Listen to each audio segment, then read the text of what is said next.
Welcome to Politics Done Right. I am your host, Egberto Willies. This is a progressive program that will take the mystery out of politics. This is the program that will encourage you to make sure government becomes we the people. Whether you are liberal, progressive, conservative, or otherwise, you get to air your point of view. We are an independent media outlet that, unlike mainstream media beholden to corporations, we only owe allegiance to you. Remember, you can also send me a tweet at EGBERTOWILLIES. That is at Egberto Willies. Let us engage. It is Politics Done Right. Welcome to Politics Done Right. From the studios of KPFT 90.1 FM Houston, your community radio station, we have a great program for you today. You can get Politics Done Right Mondays through Fridays on Facebook Live at facebook.com/politicsdoneright, on YouTube Live at politicsdoneright.com/YouTube. Please do not forget to follow me on Twitter for updates. My handle is at Egberto Willies, at EGBERTOWILLIES. Before you get started, please remember to keep your community radio station in your minds, KPFT in your minds. Talk about it. Tell your friends about it. Tell them you know about this station in town, 90.1 FM Houston, that needs your support, that is there to provide that nourishment that we need. 713-526-5738. KPFT.org. Visit us online. Contribute online. KPFT 90.1 FM. You can visit us at kpft.org. Today, we have this special to talk to you about. If you read the news, you realize that this week it was revealed that over 100,000 people died of overdosing from opioids. That's a systemic problem. That's a horrendous problem. And it's a problem that our private sector, these corporations, have used our people as what again? Not guinea pigs, but just sources of income, even if it kills them. So today we are honored to have an interview that I did with Bruce Boise, who wrote the book, who was a whistleblower against Big Pharma. You're going to check out what he has to say. This is his second interview with us. He has a whole lot to say. We'll talk about that. I'm also, remember, we've been talking about climate crisis for a long time. Barbados' Prime Minister, Mia Mottley, admonished rich countries and COP26 to really get engaged and start putting what they need to put into climate change. After all, these are the countries that have pumped all that CO2 and methane into the atmosphere beyond the proportions they represent in the world. And of course, we have an evangelical preacher that shows you why many folks on the right are the way they are. We have a host who dinged this Republican operative. This is how you have to talk if you're going to get people thinking, if you're going to get people on your side. Not on your side because you want them on your side, but on your side because you are right, because what you're doing is in their best interest. But there's also a segment that I'm doing on a confused America. The Quinnipiac University poll came out a couple of days ago, or maybe yesterday, I don't quite remember. And what it showed is a very confused electorate. We have a people who have now placed the Republican Party ahead of the Democratic Party for winning in 2022. But all the policies that they want are the policies that are being instituted right as we speak by Democrats. And the policies that Republicans say if they get into power, they intend to repeal. People, I know the narrative, the information you're getting is not all that good. That's why we are here at Politics Done Right, hoping to enlighten, hoping to let folks know how it really is and not leave it up to Democratic politician, progressive politician, but the people, we the people, to get the job done. Before I go here, I want to give a big big thank you to Mike Hall. Thank you from Conroe, Texas. Thank you so kindly for your support. Politics Done Right. And likewise, Claudio Arena. Thank you so kindly for supporting this program. We cannot do it without you. Sure that we have a program that is out there, not spinning the lies into truths, but spinning the narrative into bread and butter issues. Prime Minister Mia Mottley of Barbados gave the opening at COP26, World Leaders Summit. And I tell you, she was inspirational. I want you to listen to this, and then we'll take it on the other side. There are a few things that I want to point out that I think her speech, as much as it was great, should have been a bit more striking in a particular respect. Let's listen to her, and then we'll take it on the other side. How many more voices and how many more pictures of people must we see on these screens without being able to move? Or are we so blinded and hardened that we can no longer appreciate the cries of humanity? The pandemic has taught us that national solutions to global problems do not work. We come to Glasgow with global ambition to save our people and to save our planet. But we now find three gaps: on mitigation, climate pledges or NDCs. Without more, we will leave the world on a pathway to 2.7 degrees, and with more, we are still likely to get to 2 degrees. These commitments, made by some, are based on technologies yet to be developed, and this is at best reckless and at worst dangerous. On finance, we are $20 billion short of the $100 billion, and this commitment, even then, might only be met in 2023. On adaptation finance remains only at 25%, not the 50-50 split that was promised nor needed, given the warming that is already taking place on this earth. Climate finance to frontline small island developing states declined by 25% in 2019. Failure to provide the critical finance and that of loss and damage is measured, my friends, in lives and livelihoods in our communities. This is immoral and it is unjust. If Glasgow is to deliver on the promises of Paris, it must close these three gaps. So I ask to you, what must we say to our people living on the front line in the Caribbean, in Africa, in Latin America, in the Pacific, when both ambition and regrettably some of the needed faces at Glasgow are not present? What excuse should we give for the failure? In the words of that Caribbean icon, Eddie Grant, will they mourn us on the front line? When will we, as world leaders across the world, address the pressing issues that are truly causing our people angst and worry, whether it is climate or whether it is vaccines? Simply put, when will leaders lead? Our people are watching, and our people are taking note.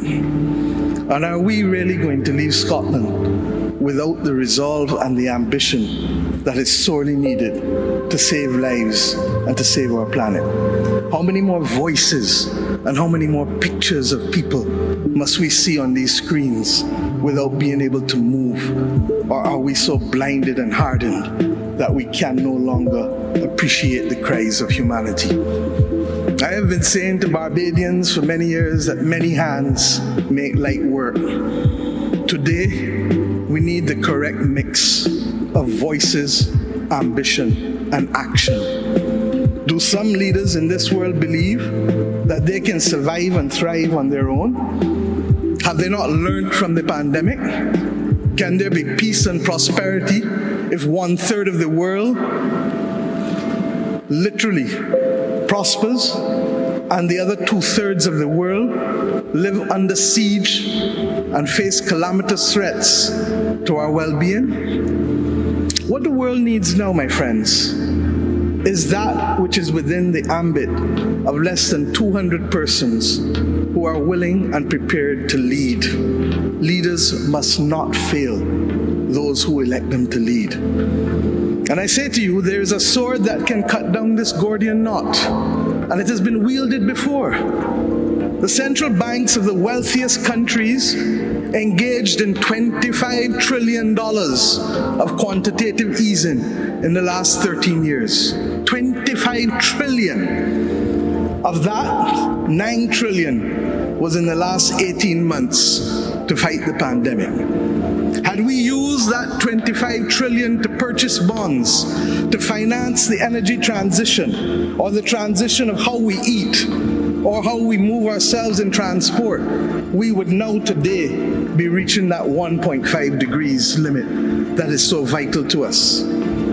I say to you today in Glasgow that an annual increase in the SDRs of $500 billion a year for 20 years, put in a trust to finance the transition, is the real gap, Secretary General, that we need to close, not the 50 billion being proposed for adaptation. And if 500 billion sounds big to you, guess what? It is just 2% of the 25 trillion. This is the sword we need to wield. Our excitement 1 hour into this event is far less than it was 6 months ago leading up to this event. Can we, with those voices and these speeches from Sir David and others, find it within ourselves to get the resolve to bring Glasgow back on track? Or do we leave today believing that it was a failure before it starts?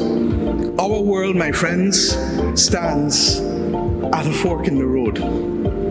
One no less significant than when the United Nations was formed in 1945. But then, the majority of our countries here did not exist. We exist now.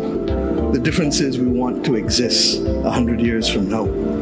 And if our existence is to mean anything, then we must act in the interest of all of our people who are dependent on us. And if we don't, we will allow the path of greed and selfishness to sow the seeds of our common destruction. The leaders of today, not 2030, not 2050, must make this choice. It is in our hands. And our people and our planet need it more than ever. We can work with who is ready to go, because the train is ready to leave. And those who are not yet ready, we need to continue to ring circle and to remind them that their people, not our people, but their citizens, need them to get on board as soon as possible. Code red to the G7 countries. Code red to the G20. Earth to COP, that's what it said. Earth to COP. For those who have eyes to see, for those who have ears to listen, and for those who have a heart to feel, 1.5 is what we need to survive. 2 degrees, yes, SG, is a death sentence for the people of Antigua and Barbuda, for the people of the Maldives, for the people of Dominica and Fiji, for the people of Kenya and Mozambique, and yes, for the people of Samoa and Barbados. We do not want that dreaded death sentence. And we've come here today to say, try harder, because our people, the climate army, the world, the planet, needs our actions now, not next year, not in the next decade. Now, she pointed out all the other factors, the amount of monies that the wealthy countries should put in, etc., etc., etc. But I think there's an amount of blame that she refused to put into that speech, and let's talk about them. The wealthy countries, the Western countries of the world, how did they get wealthy? And why is it that we should demand that they do the most to handle this climate crisis? Numero uno, what is a major culprit of the climate crisis right now? CO2 in the atmosphere. here. The riches of the G7, the riches of the G20 came about because of the amount of pollution that they threw into the air for their profits that went straight to those particular G7, G20 countries, etc. They also have been very extractive throughout the third world countries, the so-called third world countries, whether it be bauxite, iron, diamonds, oil, whatever. So these other countries fed into the wealthier countries that were responsible for the vast majority of the pollution that we have right now going into the air. So when she talks about the commitment that we should have from these wealthy countries, it's not only a commitment that it should be a demand, and these other countries should feel a responsibility that because of their doings, we may have Barbados underwater, we may have Samoa underwater, etc., etc., etc. So I think the third world countries, it's time now, while they may not have military power, they have people power and other types of power. It is time for them to demand that the wealthy countries do their part, which is most to take care of our environmental crisis, to take care of this climate crisis. All right, folks, let's go ahead and go to the Quinnipiac poll. Let me put that on the screen for you. All right, this is what got to me, okay? More prefer, this is the outcome of the latest Quinnipiac poll. More prefer Republicans to win control of the House and the Senate. Quinnipiac University National Poll. 68% say higher prices or changing spending habits. I want to read some of this to you because this is fascinating. With election day in the interview mirror and both political parties setting their sights on the 2022 midterms, plurality of Americans say to this election they want to support Republican Party control of both the House and the Senate. That's what they want. That is what they want. Americans say 46 to 38%. An 8-point differential. And by the way, the Republicans already have a 6 to 7 point margin. In other words, they can lose the popular vote by 6 to 7% and still win the House because of gerrymandering. Okay? So we're talking about a swing of about 15 or 16 points. That is a landslide in the House if that were to occur. Okay? For the Republicans. But I want to show you, the title of the show today was, Are Americans Confused? To which I have to say, yes. And why do I say that? Remember, they said, I want to read the part that says, Americans, says 46 to 40%, they would like to see Republican Party in control. Among registered voters, 46 to 41% say they would like to see Republican control the Senate. Okay. Among Republicans, 61% say they would be more likely to vote for a candidate who strongly embraces former President Trump. 61%. Wow.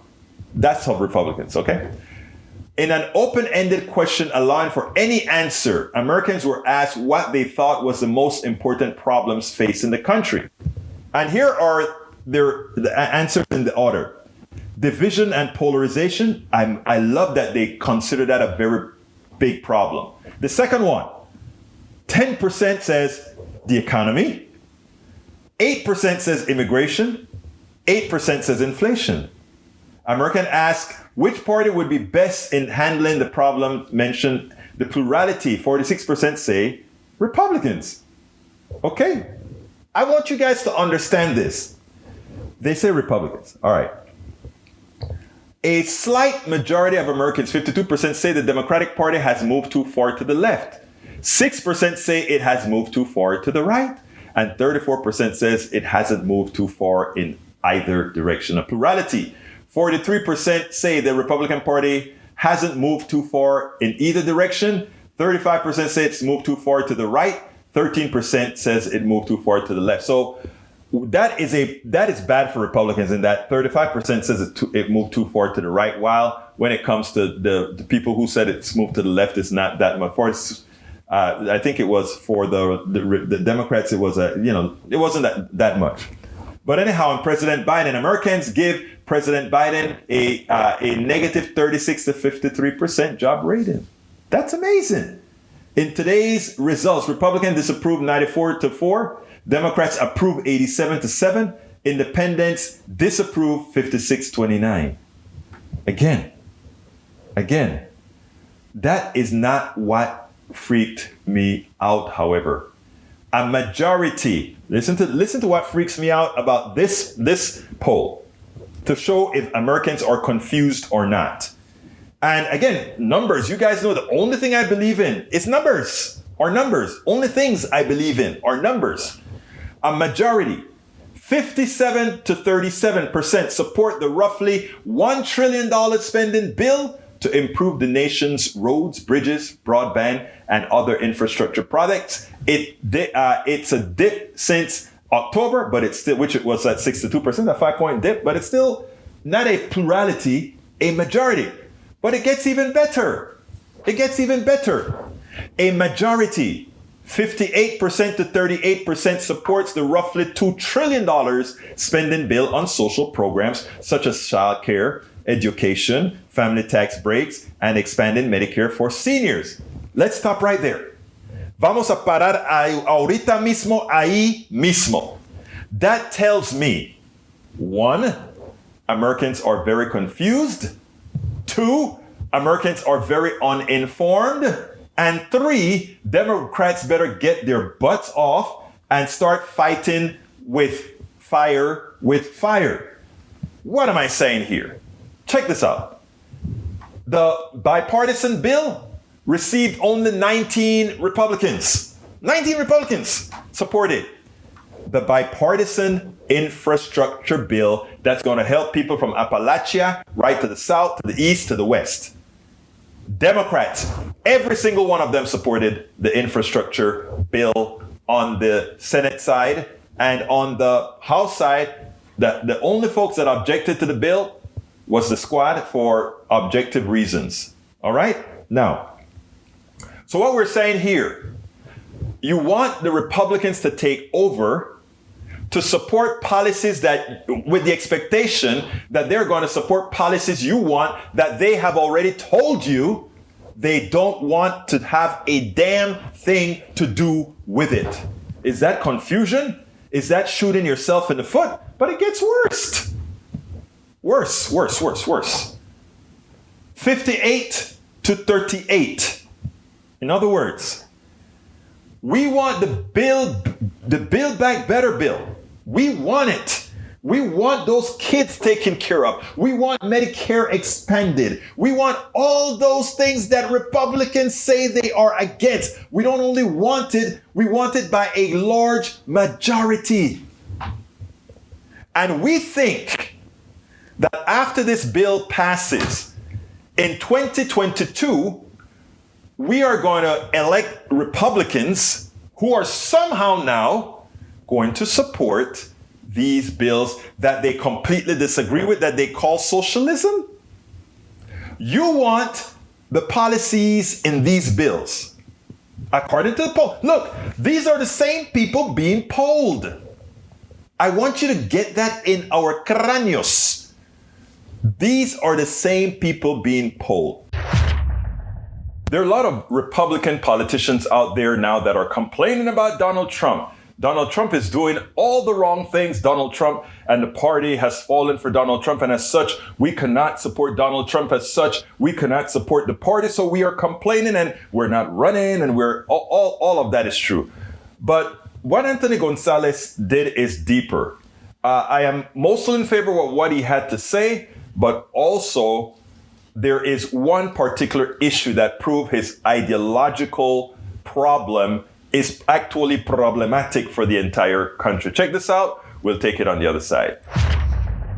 There are hopefully Republican voters and maybe even some Republican leaders watching you right now. What is your message to them? 2 things. 1, keep the faith. This country's been through a lot. We've fought through it, and we've persevered. As much as I despise almost every policy of the Biden administration. The country can survive a round of bad policy. The country can't survive torching the Constitution. We have to hold fast to the Constitution. That needs to be the bedrock upon which we build our party and our movement. We have to be a party of ideas. We have to be a party of truth. The cold, hard truth is Donald Trump led us into a ditch on January 6th. The former president lied to us. He lied to every one of us. And in doing so, he cost us the House, the Senate, and the White House. I see fundamentally a person who shouldn't be able to hold office again because of what he did around January 6th. But I also see somebody who's an enormous political loser. And I don't know why anybody who wants to win elections going forward would follow that.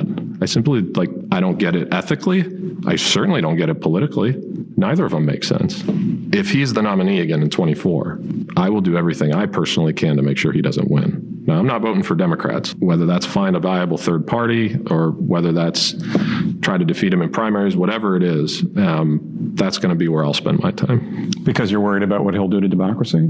Yeah, I don't trust him. January 6th was the line that can't be crossed. January 6th was an unconstitutional attempt led by the President of the United States to overturn an American election and reinstall himself in power illegitimately. That's fallen nation territory. That's third world country territory. My family left Cuba to avoid that fate. I will not let it happen here. Can I stop him? I have no idea. But I believe as a citizen of this country who loves this country and respects the Constitution, that's my responsibility. Okay, this man got mostly everything right. But let me first touch on the ideological disease that he has. The fact that he says, I cannot vote for a Democrat, knowingly, or rather knowing that not voting for the Democrat or trying to create a third party at this point in time or trying to vote for an independent, in effect, will cause the election of that Republican more so than not. That is an almost a fact. In several instances, because of the 7-point nature for us to win, for Democrats to win the Congress, they have to outperform Republicans because of gerrymandering by 7%. So this congressman, if he really is a patriot, if he really cares about his country, he would bite his tongue and say, for this instance, given that I have stated that even if it's a policy I don't agree with, we can get over policy. We cannot get over treachery, a traitor. We cannot get away with traitors of the country, which Donald Trump and the Republican Party has become. He has stated the Republican Party no longer stands for truth. He has stated that the Republican Party no longer has ideas. He has stated that Donald Trump has driven the Republican Party into a ditch. He has stated that Donald Trump is a loser. All of these things are true that he stated. But when it comes to the conclusion of how to ensure that we have a constitutional government, after he has already stated that Donald Trump operates unconstitutionally, implying as well that his followers, the Republican Party, responds unconstitutionally in the country, it dictates that he doesn't play any games. It dictates that he does what's necessary to save the country. And in this current point in our history, there's only one party, one vote that the masses will support that will prevent the tyranny, that would prevent us from going into that fascist dictatorial state. And that is, one has to vote not Republican at all, but vote for those who will do right at this point in time, the Democratic Party. That's just how it is. Today we have a special guest, a repeat guest. He's going to give us an update on how things are going with his case. Well, the case is over, but he's going to tell us a little bit more about the opioid epidemic. Bruce Boise worked for nearly 24 years in the pharmaceutical industry, first as a hospital representative, then as a sales manager in the Great Lakes region after losing his job as a whistleblower. We like that. He spent portions of the next 17 years working with the United States Justice Department on 2 separate False Claims Act cases against his former employer, Cephalon Teva, a neurobiotech company. Bruce, welcome to Politics Done Right again. How are you doing today? Hey, very good. Thanks for having me again. Well, look, we want, first of all, let's get started because you actually wrote a book that detailed this entire stuff. Tell us a little bit about why you wrote the book. I wrote the book. Well, first of all, my lead counsel, Peter Chatfield, wanted me to write the book for like 10 years before. Mm-hmm. And he said, you really have to write the book. You got to tell the story of what went on and how you persevered and what occurred, but you were successful, and that's important. And so he said, you really want to write a book about what a whistleblower would be, what it is, sort of the inside scoop of that, and also to talk about how the opioid crisis came about. And so that's really the reason I initially started to write the book. But now, as the book's been out, I'm doing so much in patient advocacy and involved. There's so much to be involved in to help in the opioid crisis, as little as I can, as much work as I can put into it to help in, like, for example, just getting the information out to even local addiction centers and national. I talk in a national level as well. To Fed Up and to other national organizations. So that's sort of what my role is now. But as it started with Peter's suggestion was to get the book out for describing a whistleblower. So your book pretty much explains to folks, hey, you can be a whistleblower. It's an important thing to do that, but recognize that there are some repercussions for doing that. Yeah. But, you know, it's many times it's a moral thing, and absent you doing it, the same crap goes on and on and on. You know, and I'll tell you, Alberto, this is sort of a, you know, you have careers and then you have like life careers, like where you wind up working for somebody and you do this job and you make money and you get through life. This has been a change for me where it's been a real cause, a real need area that I see where more people need to join to help. And so that's what it's become now for me, that I'm pretty involved in it most of the time. Bruce, when your guy contacted me, I said, you know what? He said, you know, he kind of said something similar to that. And then my thing was like, I know exactly how you feel. Because you went from being this executive at this company to now you've changed profession. You're an advocate. You're a consumer advocate. You wrote a book to tell folks how, you know, same thing I went through from having a software company to being an advocate for progressive issues. So, I mean, many times people don't understand the change and the change itself, how not only difficult, but rewarding. Because I know that right now, tell me about how rewarding this is to you, that you just know you're actually helping people to make a better life for themselves. Oh my gosh.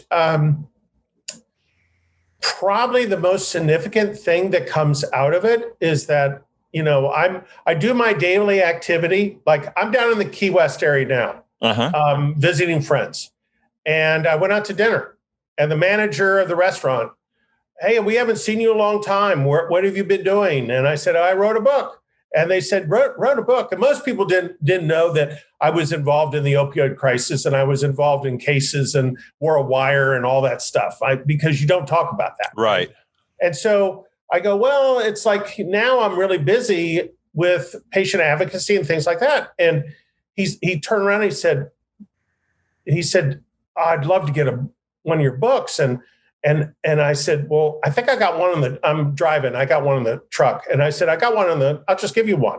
He said, okay. So he's at the podium where he's supposed to be for the manager running a restaurant. He's reading it. He comes over and he goes, you know, I lost a relative, 23 years old, athletic injury, on fentanyl, got addicted, finally overdosed. And you hear those stories all the time.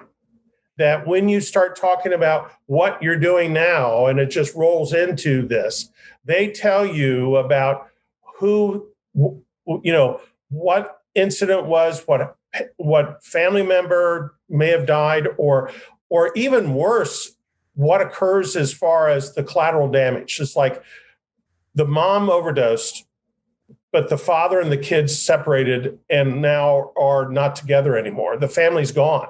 And so you run across those kind of things, and you know you're on the right path of doing good work when you run across those kind of stories almost all the time.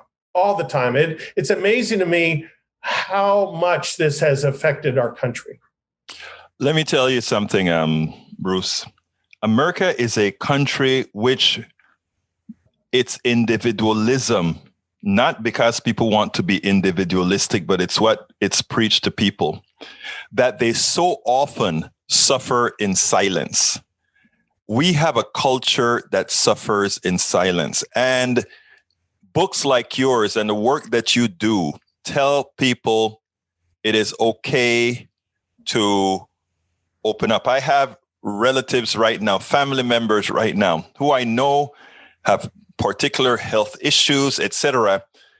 And they would rather deal with a whole lot on their own as opposed to saying, you know what, if you just get help here, things can be so much better, not only for you, but for the family in general. So what you're doing is important work. I so believe that, and for you too, because as you're having me on, it helps me get the message out. And that's good stuff that you're doing so that, and all it is, like somebody goes into a doctor's office and they don't want to tell the doctor what's going on, but they've got an idea, but they won't ask the question.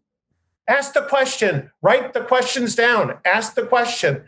It's not rocket science with this. The doctor's there and the nurses are there to try to figure it out. I'm going through that with my brother right now. He doesn't want to talk to him about it. And it's like, all you got to do is, and all of a sudden after 2 months of treatment, he's better. And it's like, you don't have to suffer in silence. All you got to do is ask that question, step out of that. You don't have to be this suffering person. You can resolve it. And so it's true. And that's that optimistic view I have in life. That's also true with the opioid crisis. We dare not lose our focus in all these other issues that we have. Now, the pandemic is horrible. I get it. And 500,000 people have died. And it's bad. But you also can't stop a virus. And you can pay attention to cardiovascular disease, oncology issues, and do your pre-medical work so that those workups, so that patients don't get caught with stage 4 cancer. They catch it earlier, right? And those are the questions. Those are the simple questions to get people to do. That's the patient advocacy part of it. So before I want to kind of explore that a little bit further, but tell me, what's the state, as you see it, of the opioid crisis? You know that a lot of the companies that you know about, they tried to put that under the ground. They tried not to make it seem as bad as it was. I know there are a lot of suits that been settled right now. What's the state of the opioid epidemic right now? I think it breaks down into a couple different parts, right? So one, you got the pharmaceutical industry and their role in how they off-labeled the opioid products, whether that's a fentanyl product or whether that was OxyContin. Those folks have been fined. And they've moved on because they sign off that no one can come back after them. Mm-hmm. And some of the fines are substantial, and they're finally getting to that.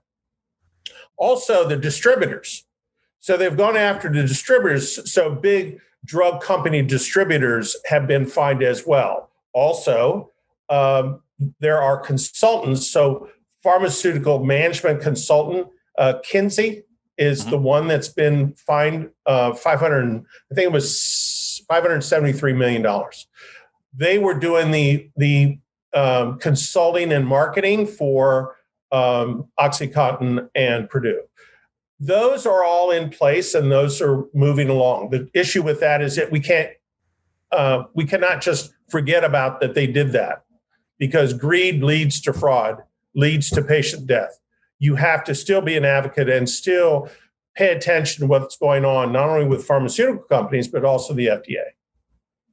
Now, so in effect, do you feel like between the government and these pharmaceutical companies, you think that the resolution is fair, or, it's always hard to think that, well, the resolution of the corporation is fair, but what's your thoughts on that?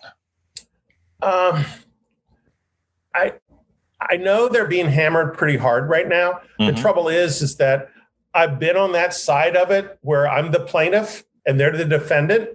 And I'll just say this, their defense is a militant defense.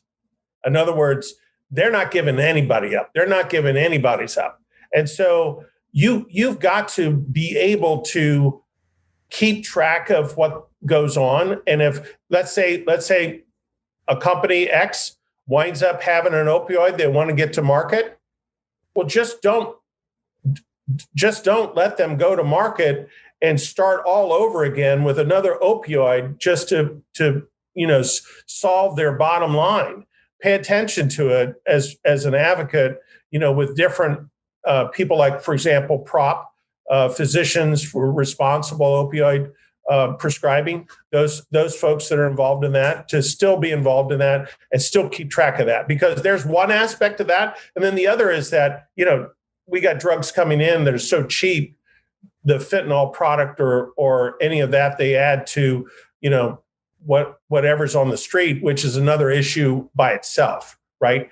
You almost get addicted by a prescription, like the one kid that had a sports industry injury, and then he winds up having a fentanyl product. Then all of a sudden he gets addicted. Well, that kind of situation can occur, but it's not as relevant. Maybe it's still relevant, but right. You have so much coming into the country as a fentanyl product. And in fact, methamphetamine is a big issue now coming into the East Coast areas. So you get those. That's why I said there's sort of two different divergent issues coming on now. But you still can't take your eye off the ball with it. You still have to be cognizant of what goes on, and people, bad people do bad things. So. All right. Two more questions. The first one I'm asking you, and the first one is actually you. But so be thinking about the last one, which is, what didn't I ask you that I wanted to ask, that you wanted me to ask you? But we're going to hold off on that one. I just want you to think about that in the background, because I remember the last time. But anyhow, let's go. let's go ahead and say, with after writing this book, you've changed your life. You're now doing a lot of what I call altruistic things that are helping people. Give me some specifics as far as what you're going to be doing, not only what you've done, what you're going to be doing going forward. What I want to do is show people that if more of us take interests in these types of things, there's so many people that want to do other things, but are so scared to say, I am going to break from this and I'm going to start doing this altruistic thing that I've always wanted to do. And the opportunity is there. Take it. Go ahead. One of the fascinating things is the speaking engagements, or the things that I do that you set off to say, I'm going to promote the book. But what you get into is you get into different speaking engagements that really they have something to do with the book, but really what it ends up doing is that you're either educating or you're doing patient advocacy.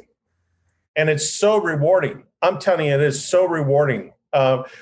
There's a high school teacher where I live that said, it'd be great if you came in and spoke to the staff and then had a session that you'd speak to the students. And I'm going to be doing that. And then there's also speaking engagement with a local addiction center. And all the things that I hear, like from higher up on a national level, it's interesting to go to addiction center and then listen to what they say. And they're on the ground. They're the foot soldiers on the ground. They bring the patients in and they have to deal with the family members, and they have to deal with everything that goes on. And it's just, it's yeoman work. It's unbelievable to experience that. And those are some of the things that in the future I'm doing more and more of. That is great, because and by the way, just want to say something. Yeah, I get a lot of folks that come on here with books, and I get all these things with books.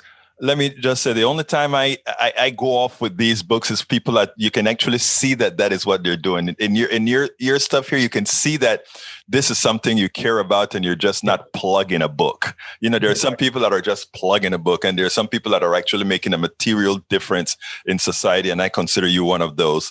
Oh, thank you. Anyhow, latter question. Yes. What didn't I ask you that you wanted me to ask you? Oh my gosh, I don't know what. I gave you a heads up. I know you gave me a heads up. I completely got a blank. I'm sorry. You're gonna have to lead me into that.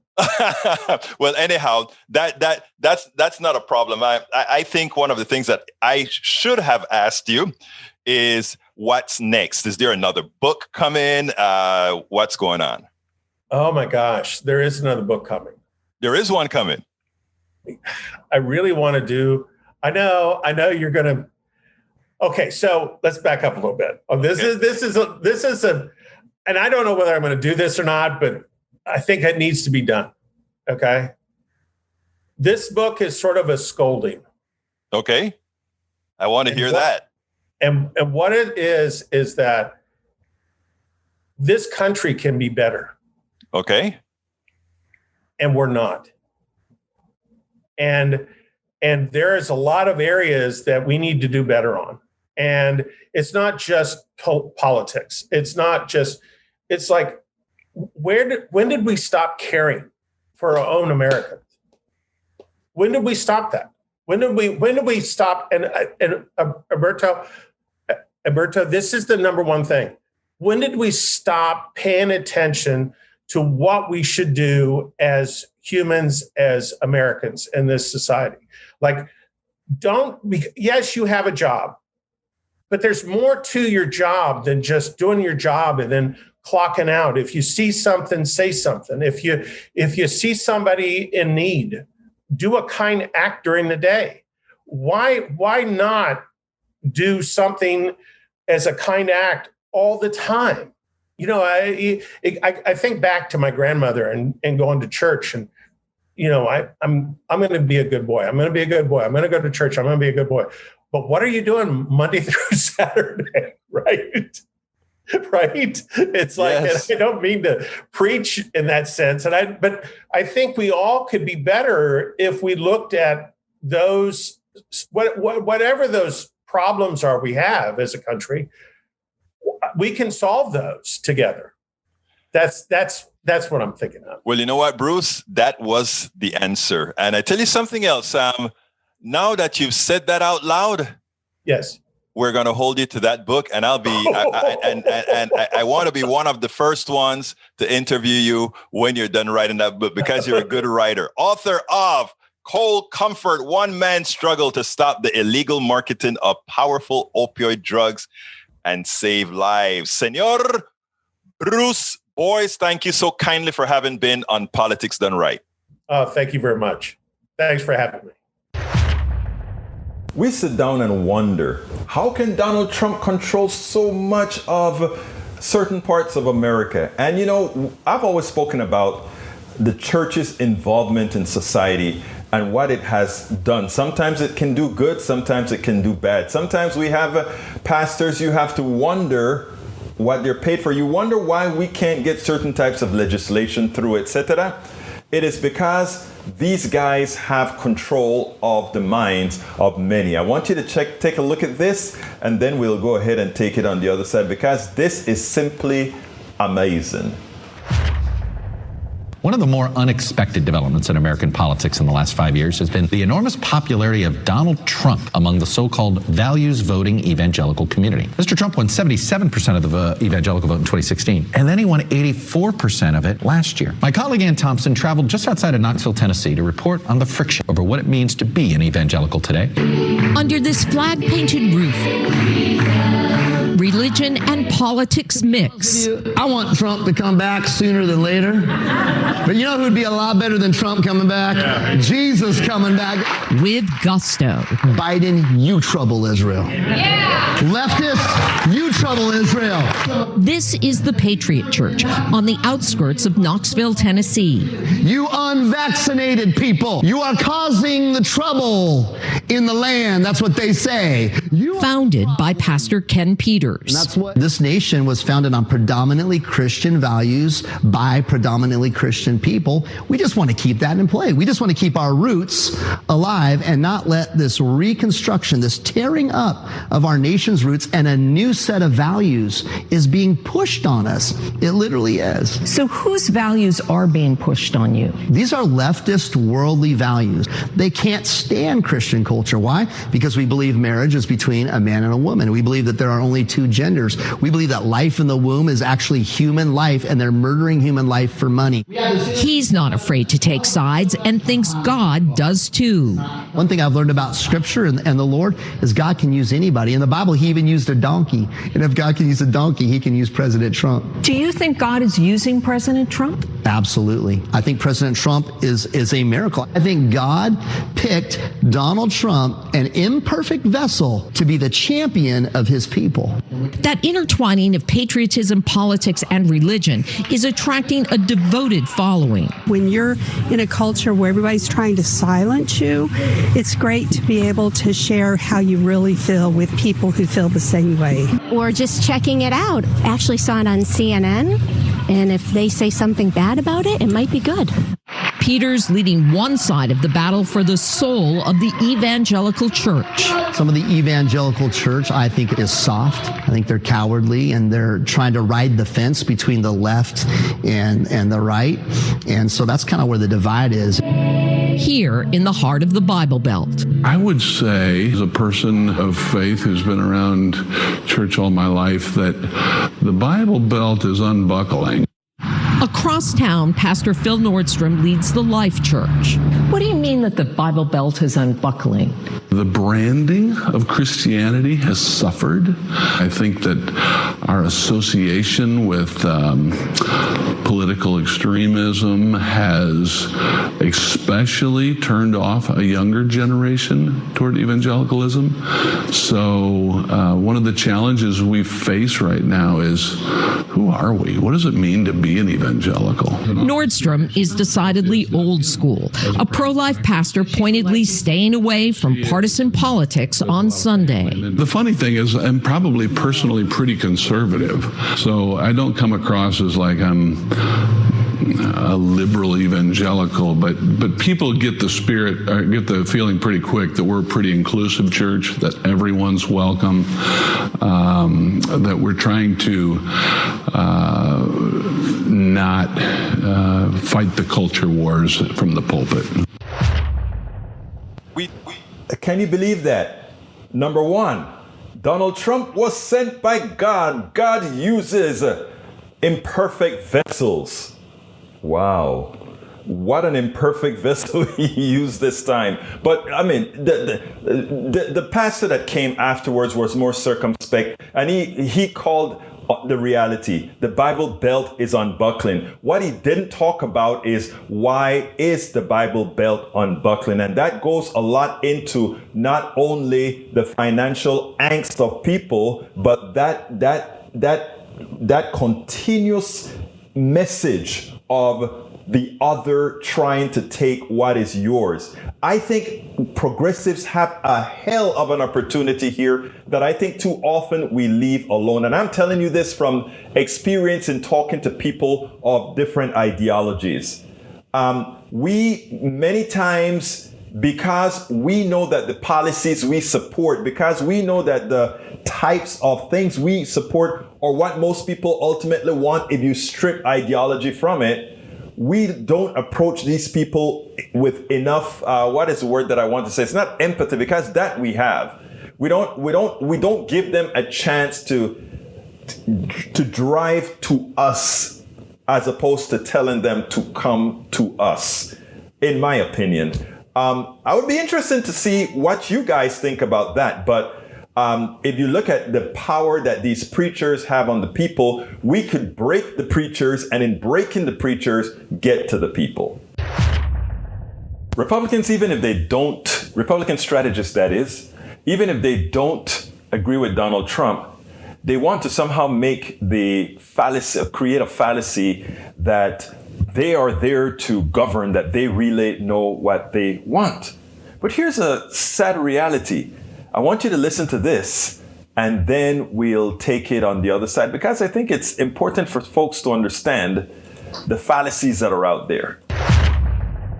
This isn't about political courage, though. Let's be clear. This is purely about getting reelected. And so Donald Trump, when he's the useful vessel, they go with Donald Trump. When, infrastructure is up and they have an opportunity and they know their constituents want it, they will do that. It's the problem with the party at this point. It's become less about actual policies and more about personality. Michael, to be fair, Republicans have always liked infrastructure. That's not like they took a thing just to get reelected.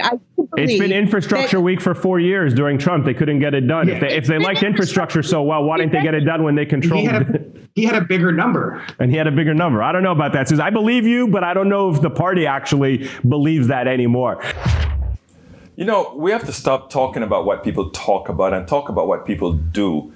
It is true. Donald Trump, every time his poll numbers went down or every time there's a problem, it would be infrastructure week, because he knew that people really wanted infrastructure, but they had no desire to provide real infrastructure. Why? Because if you're going to provide real infrastructure, it means you couldn't give that humongous tax cut to the wealthy people that you gave, and it would cost money. So they did not mind leaving everybody, just fooling everybody into believing that there'll be infrastructure week. Now, Democrats have to remember one thing. You think all the promises that they're making right now to try to win the House is going to come to fruition? Of course not. It will not come to fruition. They'll tell you they'll give you the world, but you're going to get nothing. So those that are Democrats, it's incumbent for them to let it be known. Use examples of what occurred 4 years prior, what's occurring now, and what is planned to occur in what we intend to have happen in the future. Do not be fooled, because again, that is how elections are lost. You have to play to your strength and not on somebody else's field. Don't forget it. We got to get busy. You can get Politics Done Right Mondays through Fridays on Facebook Live at facebook.com/politicsdoneright, on YouTube Live at politicsdoneright.com/YouTube.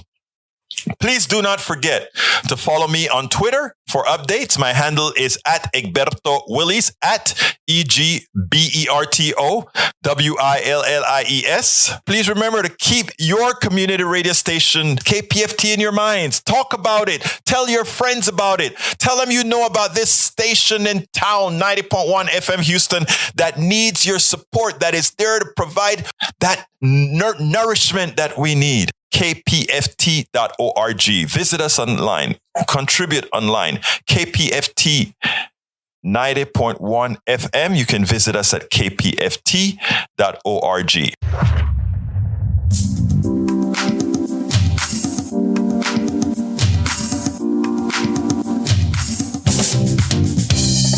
Welcome to Politics Done Right. I am your host, Egberto Willies. This is a progressive program that will take the mystery out of politics. This is the program that will encourage you to make sure government becomes we the people.